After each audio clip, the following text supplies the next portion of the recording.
authorities tell a mother, as you already heard, that her son is sick and needs to be on drugs, how in the world is she to know that that is simply a lie? How is she to recognize that what experts now call attention deficit hyperactivity disorder is simply not a disease? Now, such a mother is not an expert in the history of psychiatry. She does not know that psychiatrists have, for hundreds of years, used diagnostic terms, so-called diagnostic terms, to stigmatize and control people.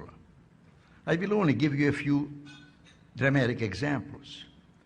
When black slaves in the South ran away to freedom, it wasn't that they wanted to be free. They suffered from a disease called drapetomania.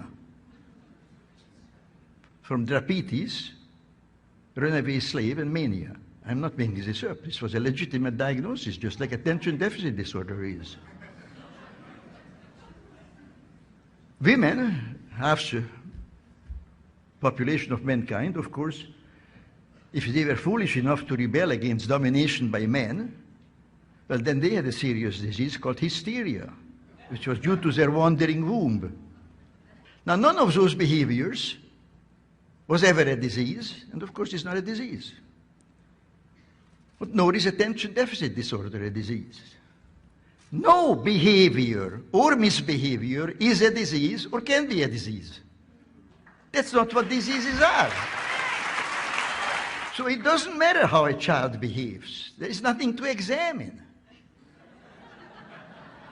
If he's sick, then there must be some objective science to it,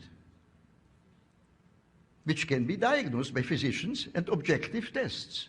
So as soon as you go to a doctor, they take a lot of blood and take x-rays. They don't want to hear how you behave. When I went to medical school 60 years ago, there were only a handful of mental diseases. I think there were no more than 6 or 7. Now there are more than 300. And new ones are, quotes, discovered every day. Labeling a child as mentally ill is stigmatization, not diagnosis. Giving a child a psychiatric drug is poisoning, not treatment. I have long maintained that the child psychiatrist is one of the most dangerous enemies, not only of children, but of adults, of all of us who care to the most precious and most vulnerable things in life. And those two things are children and liberty.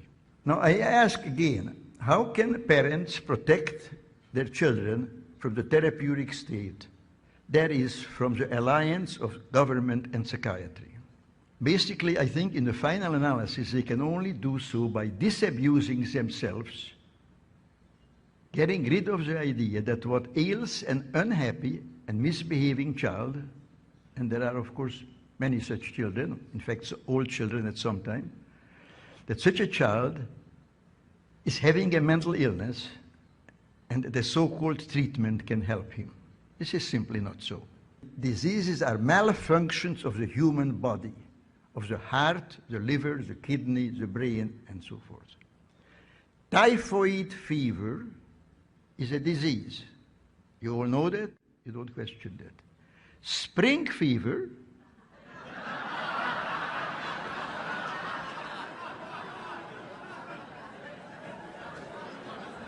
all you have to know is English.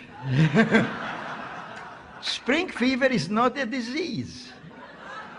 Now, why not? Because we all know that it's a figure of speech, a metaphor, a little piece of poetry. No, so are all mental diseases. Mental disease is a metaphor. The task we set ourselves to combat psychiatric coercion is important. I think it's important. You all think it's important. Not enough people think it's important. It's a noble task, a task in the pursuit of which we must, regardless of obstacles, persevere.